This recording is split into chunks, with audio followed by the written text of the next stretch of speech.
ce que nous sémons, c'est ce que nous récoltons.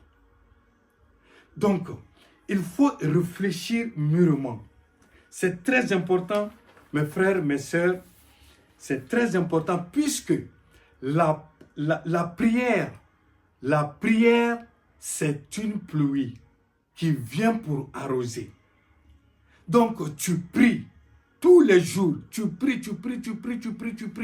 Mais oui, bien sûr, cette prière va être exaucée. Mais la pluie, c'est une pluie, la prière. Il vient pour arroser. C'est que la bonne pensée que tu as, c'est-à-dire la prière vient t'aider à réaliser cela. Mais si la prière vient trouver en toi qu'il y a la mauvaise sémence qui est en toi, la mauvaise pensée qui est en toi, la mauvaise parole est dans ta bouche, tu la proclames toujours en toi. Ah, je ne suis rien. Dans cette situation, je ne m'en sortirai pas.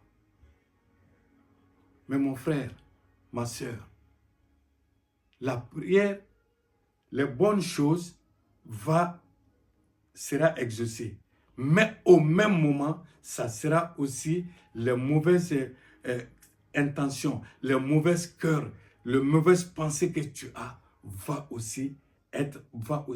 c'est-à-dire tu vas récolter les mêmes choses. C'est-à-dire tu récolteras en ce moment le bon et tu récolteras le mauvais. C'est pourquoi il y a beaucoup de frères chrétiens qui grandissent spirituellement, c'est-à-dire avec le bon, c'est-à-dire avec l'onction, avec les choses, mais intérieurement, sa personne intérieure, c'est-à-dire la personne est affaiblie dans sa pensée. Donc, nous devons faire très attention à ne pas cultiver la mauvaise intention, la mauvaise pensée dans notre vie et marcher avec. C'est ça qui fait réellement beaucoup de notre échec sur la vie chrétienne. Donc, ici, le proverbe 15, verset 26, qu'est-ce que la Bible nous dit? Il dit, la bonne pensée, c'est-à-dire fait plaisir à Dieu, mais Dieu a horreur de mauvaises pensées. Quand tu te tiens debout, c'est-à-dire en faisant ta prière, quelles sont, c'est-à-dire ta pensée que tu as, en ce moment de prière, quelles sont les pensées qui sont dans ton cœur? Est-ce que réellement tu es, c'est-à-dire tu es vraiment juste devant Dieu à qui tu demandes la prière, le faveur? C'est ici qu'il faut revoir. Parce que beaucoup diront, ma prière n'a jamais été exaucée. Dieu ne m'a jamais écouté. Mais Dieu ne t'écoutera pas aussitôt quand c'est-à-dire tu entreprends de mauvaises pensées dans ton cœur. Chaque fois, chaque jour, c'est ce que tu dis. Ton cœur n'est pas bon, ton cœur est mauvais. Il n'y a pas de l'amour dans ton cœur. Ton cœur est plein de la haine. Ton cœur est plein de la jalousie. Ton cœur est plein de non-pardon. Donc, et tu te tiens debout en prière devant le grand Dieu. Qu'est-ce que tu attends de lui? Voilà ici un blocage. Puisque nous, souvent, c'est facile de dire que oui, c'est la faute à un tel, c'est la faute à un tel, et c'est le diable, c'est la faute au Satan, etc., etc. Mais souvent, le Satan ni les gens ne sont pas responsables de ton échec. C'est ton cœur. Parce que Dieu dit, veille, veille, veille pour que l'ennemi ne vienne pas s'aimer dans ton champ. Veille pour que l'ennemi ne vienne pas retirer ce que Dieu a déjà semé en toi. Veille. Veille. Dieu n'a pas dit oui, réveille-toi. Dieu dit veille. Veiller et réveiller. Veiller est plus important que la parole réveil. Donc, il faut veiller sur ton cœur. Ton cœur est la source de toutes les bonnes choses que tu peux recevoir ou penser. Ça, c'est le proverbe 15. Donc, je dirais bien, il faut réfléchir. Dieu dit, mon fils, veille sur ton cœur plus que toute autre chose de ton cœur. Quelle est ta pensée à l'égard de ton mari ou de ta femme, de tes enfants, de ton prochain, de ta communauté, de toi-même?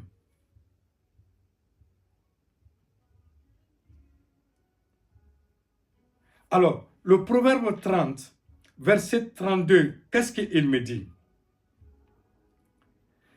C'est très important, ce passage, je vais la lire. Proverbe 30, verset 32.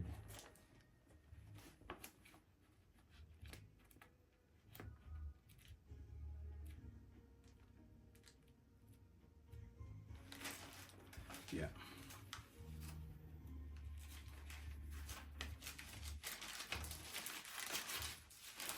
Yeah.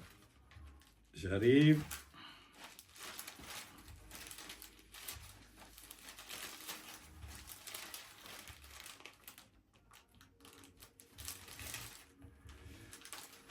Ok. Proverbe 30, verset 32. Qu'est-ce que la Bible nous dit?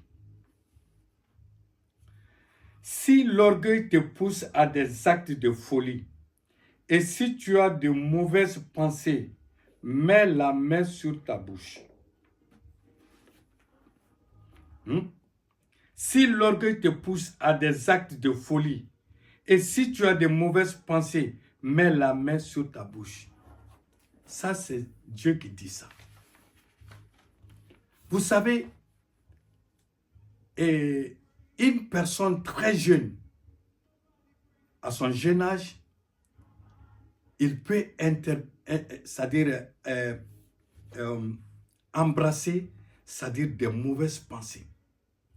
C'est-à-dire, souvent, tu vas voir cette sémence va accumuler en cette personne. C'est-à-dire que quand il voit d'autres personnes, il a de mauvais jugements sur la personne. Il a de mauvaises pensées sur la personne d'autrui. Il a de mauvaises pensées sur son prochain. Il a les doutes. Il est l'accusateur des autres. Il accuse d'autres personnes dans sa pensée. Il donne des fautes dans sa pensée à d'autres personnes. Mais une telle personne, pour vivre en commun avec son partenaire ou son mari, sera très difficile. Parce qu'il a de fausses pensées sur la personne. Si la personne sort pour rentrer, ah oui, tu étais allé faire ça, tu étais allé faire ceci, cela, c'est-à-dire les déformations. Pourquoi? Parce que dans sa pensée, tu as fait ça. Il te juge dans sa pensée. Ça, ce sont des semences qui font échec à beaucoup de couples. Parce que l'autre a des jugements, l'autre a des choses dans sa pensée, c'est-à-dire des pensées négatives. Donc c'est pourquoi Dieu dit, si l'orgueil te prend, c'est-à-dire mets ta main à ta bouche, ne dis pas. Ne dis pas. Faites très attention. Ça, ce sont les paroles de Dieu. Évite d'avoir de mauvaises pensées sur ta vie. Puisque en ayant accumulé de mauvaises pensées sur ta vie, tu ne te feras pas avancer. Au contraire, tu vas en arrière. Si tu as de mauvaises pensées sur tes enfants. Ce que tu penses, c'est ça que ces enfants-là vont avoir les conséquences de tes mauvaises pensées. Souvent, des mauvaises pensées arrivent même au divorce parce que cette personne a accumulé, c'est-à-dire des mauvaises pensées de son conjoint. Un criminel, il ne va pas directement au crime, mais il médite le crime dans son cœur. Et après, il passe à l'acte. Donc, c'est-à-dire dans son intérieur, la réussite d'un enfant chrétien mûr et mature, c'est dans ton cœur, c'est dans ton intérieur, ce n'est pas dans ton extérieur. Donc ton intérieur, tu dois veiller sur ton intérieur. Ton intérieur doit être propre. Comme Dieu te demande de veiller. Veiller pour que l'ennemi ne vienne pas s'aimer sa mauvaise sémence. Donc, j'en passe. Le proverbe 18. Qu'est-ce que le proverbe 18 nous dit? Dieu dit que dans le proverbe 18, verset 21, il dit la vie, c'est-à-dire la vie et la mort sont au pouvoir, c'est-à-dire de la langue. C'est-à-dire la vie et la mort sont au pouvoir, c'est-à-dire de la langue. Donc nous devons faire très attention de ce que nous sortons de notre bouche. Puisque si la vie fait partie de la langue, c'est-à-dire c'est là où sort la vie et la mort. Donc je dois proclamer des bonnes choses sur ma vie. Je dois proclamer des bonnes choses sur ma famille. Je dois proclamer des bonnes choses sur mon mariage. Je dois proclamer des bonnes choses sur mes enfants. Je dois proclamer des bonnes choses sur ma femme. Je dois proclamer des bonnes choses sur mon mari. Je dois proclamer des bonnes choses sur mon entreprise. Je dois proclamer des bonnes choses sur mon ministère. Je dois proclamer des bonnes choses sur les autres, sur mes frères, mes soeurs, sur mon prochain. Je dois proclamer des bonnes choses sur mon pays. Je dois proclamer des bonnes choses sur mon lieu où je vis. Puisque la langue a le pouvoir de la vie et de la mort. Si je dis je ne suis rien, et je serai rien. Si j'embrasse l'esprit de la pauvreté, l'esprit de l'imitation, donc, je dis bien, je me suis condamné moi-même. Donc, là, ma réussite, c'est-à-dire, et mon échec aussi, viennent ici au pouvoir de la langue. Ce que je dis de moi, ce que je dis de ma famille, ce que je dis de mon entreprise, ce que je vois, mon entreprise, mon avenir, ce que je vois de mon présent, ce que je vois de mon avenir, c'est ça qui compte. C'est ça qui fait une personne. Puisque l'esprit de la pauvreté, c'est une mentalité. C'est une mentalité. C'est ta pensée. Tu dis que oui, tu te limites, que oui, tu es de la manière que tu es, tu ne peux pas aller en avant. Or, pourtant, tu es un grand homme ou tu es une grande femme. Mais dans ta pensée, ça dit que tu t'es limité. Dans ta parole qui sort dans ta bouche, tu dis je ne pourrai pas. Dieu dit toujours je suis. Jésus a dit je suis. Jean-Baptiste, il a dit je suis. Toi, tu dis quoi? Tu dois dire je suis. Je suis riche. Je suis fort. Proclame des bonnes choses sur toi. Proclame des bonnes choses sur ta vie. Parce que Dieu t'a créé pour cela. C'est pourquoi il t'a donné la langue qui a le pouvoir de la vie et de la mort. Donc nous devons faire très attention. Parce que quand tu lis Job 3, versets 25 à 26, Job était vraiment le patriarche Job. C'était un homme qui craignait Dieu. Mais dans sa pensée, Job accumulait des choses négatives. Dans sa pensée, il avait la peur de perdre. Il avait la peur. Toutes les peurs qu'il avait, toutes les mauvaises pensées qu'il avait, sont arrivées finalement à Job. C'était sa sémence et maintenant à germer et à récolter. Donc, quand tu lis Job 3, versets 25 à 26, il dit, vous allez comprendre le point faible de Job. Parce que Job dit, tout ce que je pensais, tout ce que je craignais, c'est ce qui m'arrive.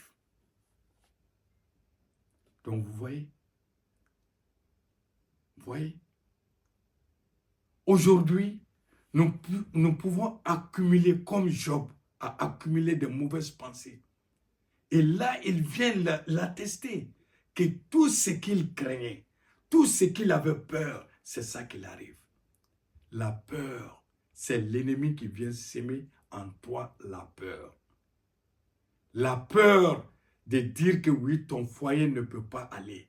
La peur pour dire que ton entreprise ne va pas progresser. La peur pour dire que oui, c'est-à-dire ta famille ne va pas marcher. La peur pour dire que tes enfants ne vont pas réussir. La peur, c'est la sémence de l'ennemi. Mais tu dois désherber, tu dois te débarrasser de la pensée négative. La pensée négative de l'ennemi, la sémence négative que l'ennemi a mis dans ton champ, c'est-à-dire la mauvaise herbe. Il faut désherber. Donc, je vais essayer d'aller quelque part encore dans la parole de Dieu, c'est-à-dire Philippiens 4, verset 8.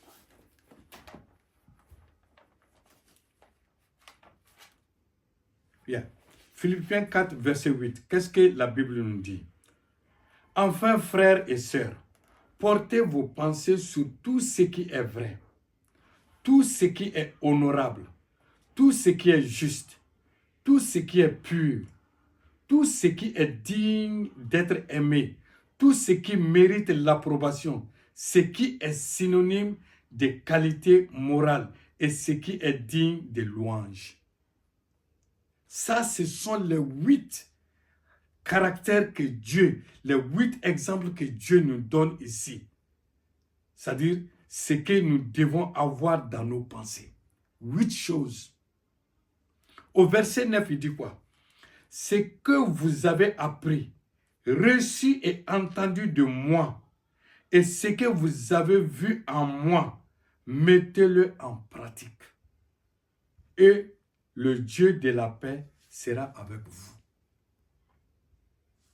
Souvent, quelqu'un dit, oui, mais Dieu n'est pas avec moi, Dieu ne m'écoute pas, Dieu, est-ce que Dieu existe?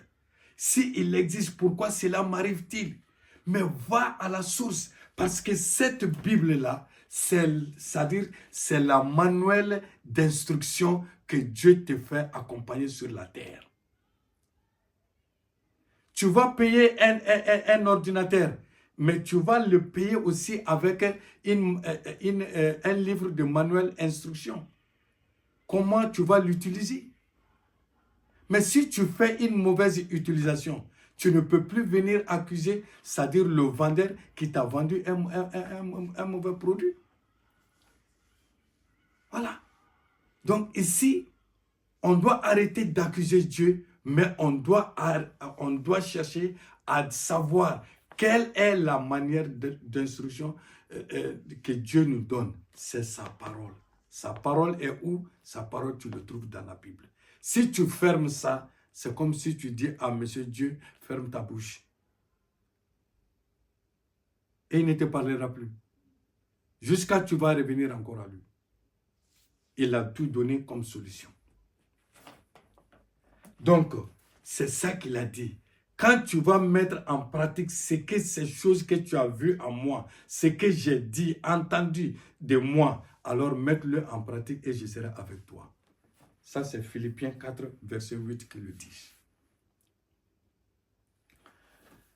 Mes chers frères, mes chères sœurs, voyez, dans Genèse 1, verset 1 à 3, nous devons avoir la vision de Dieu comme Jésus-Christ avait la vision du Père. Tel Père, tel Fils. Nous devons avoir le reflet et l'image de notre Père céleste. Dans le naturel, Dieu voyait la terre informe et vide, couverte de ténèbres. Dans la vision spirituelle, derrière cette ténèbre, Dieu voyait la lumière. Dieu dit que la lumière soit et la lumière fut. Quand on est souvent, par exemple, malade, quand on est dans une situation, qu'est-ce qu'on voit derrière cette situation? Est-ce qu'on voit, c'est-à-dire positivement derrière cette situation, cette maladie, ou on voit négativement? Quelles sont nos pensées qu'on entreprend quand on se trouve dans des situations ou dans des maladies? Est-ce qu'on dit, cette maladie va m'apporter, cette maladie sera incurable, ne va pas être guérie? Je ne m'en sortirai pas dans cette situation. C'est des pensées que tu entreprends. Mais derrière la vision de Dieu, il faut avoir la vision de Dieu. C'est-à-dire derrière n'importe quelle situation, il faut voir le positif derrière. C'est vrai, mais ce n'est pas la réalité. La douleur est là, c'est vrai, mais ce n'est pas la réalité. Proclame la guérison. Proclame la guérison sur ta maladie. Proclame des bonnes choses sur ta situation. Et tu vas voir que ça va décanter. Donc, ici, Ésaïe 38, je vais vous raconter une histoire. C'est-à-dire, Ézéchiel était malade.